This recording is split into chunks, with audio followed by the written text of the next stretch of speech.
Important military events in the Revolutionary War. 4 military events during the Revolutionary War stand out as being very important for the colonists. The 4 events were the battles of Lexington and Concord, the Battle of Saratoga, Valley Forge, and the Battle of Yorktown. Those 4 military events helped change the 4 factors of group success during the Revolutionary War. We've already learned about the battles of Lexington and Concord. Let's review. The battles of Lexington and Concord happened in 1775, and they were important because they were the beginning of the Revolutionary War. Those first battles of the Revolutionary War showed the colonists that they could defeat regular British troops. Let's move on to the second one. The Battle of Saratoga. The British defeat at the Battle of Saratoga ended up being a turning point of the war for the colonists. That's why the Battle of Saratoga is so important. To understand the battle, you need to know the events that led up to it. So let's go there. First of all, the British leader at the time was General Burgoyne. He had a plan to lead an army from Canada to New York. General Burgoyne wanted to combine his army with General Howe's army in New York to cut New England off from New York. General Burgoyne planned to use this huge army to easily defeat the much smaller Continental Army. If he was successful, that could have been the end of the Revolutionary War right there. But fortunately, General Burgoyne had poor planning. First of all, he had not planned well for traveling through the environment and the geographical figures that he would have to deal with in New England as he marched from Canada to New York. Most of the trip was through thickly wooded area. There was no roads and only a few trails to follow. General Burgoyne tried to move approximately 4,000 British troops, 3,000 Hessians, 1,000 Native American allies, 138 cannons, and many weapons and wagons full of supplies, all through these wooded areas. Now, the number of soldiers, cannons, and supplies made the trip very slow. And as his troops marched further south into New York, the Continental Army and militiamen began attacking them, using the wilderness tactics that they know how to do when they're in the woods, hiding behind trees, attacking, and then running off. The colonists did not challenge General Burgoyne's British army in open fields.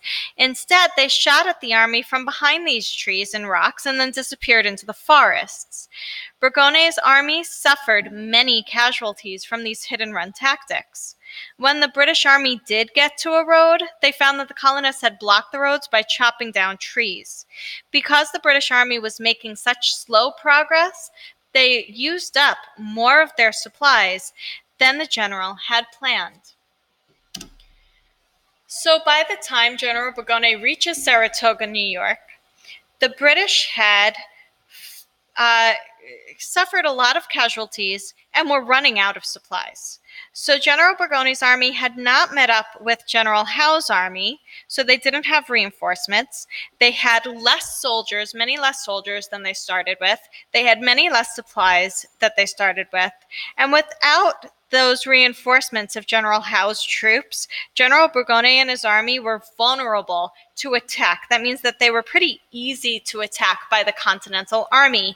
And the Continental Army, led by Daniel Morgan and Benedict Arnold, who was a good guy still at that point, attacked Burgoyne's army in Saratoga.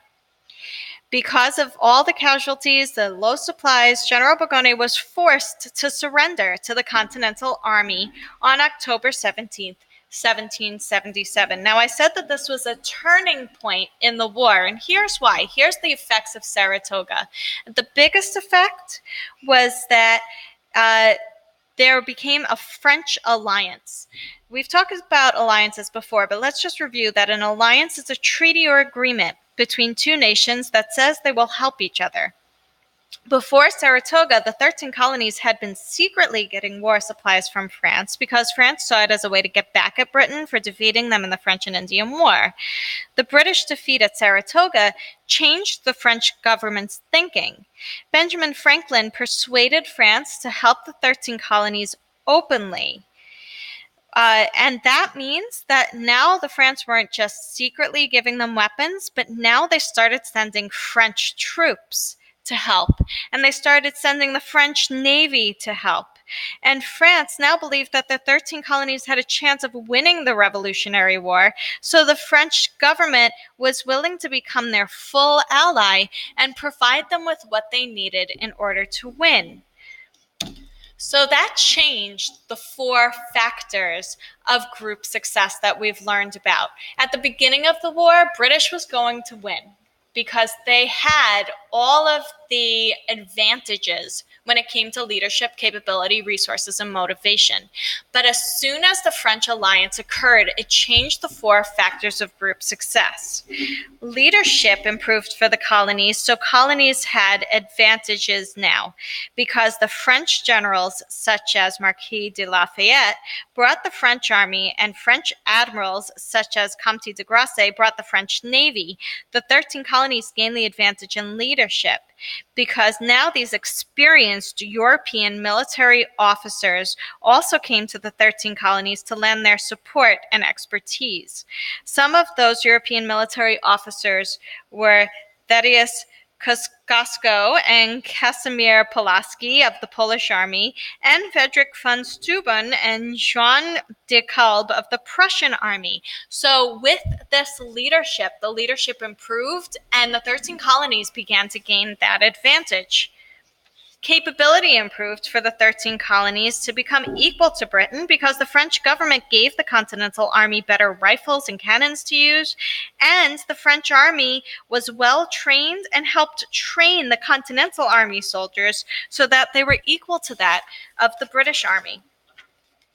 The resources improved for the colonists because the French alliance, because with the French alliance, the French army and navy joins the colonists in their fight.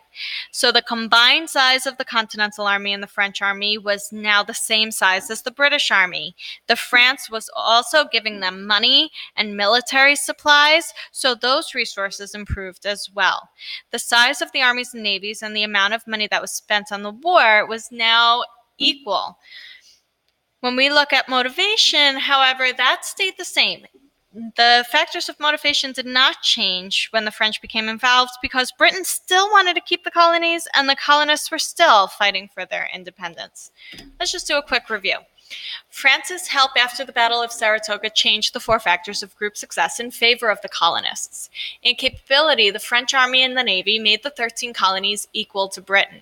In leadership, French generals and admirals gave the 13 colonies the advantage. In resources, French supplies and money made the 13 colonies equal to Britain. And in motivation, nothing changed. So that Battle of Saratoga was a turning point in the war because of the influence it had on the 4 factors of group success. They increased the capability, the leadership, and the resources for the 13 colonies and gave them a fighting chance.